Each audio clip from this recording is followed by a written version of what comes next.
all those who should be tested to test all those who want to be tested, fully respecting the personal needs and actual situation of the residents.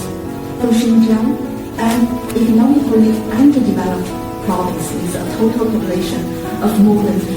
20 million, it's not an easy task financially for the government to provide people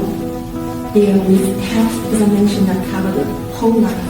cycle. Its initial intention is to benefit the people through medical treatment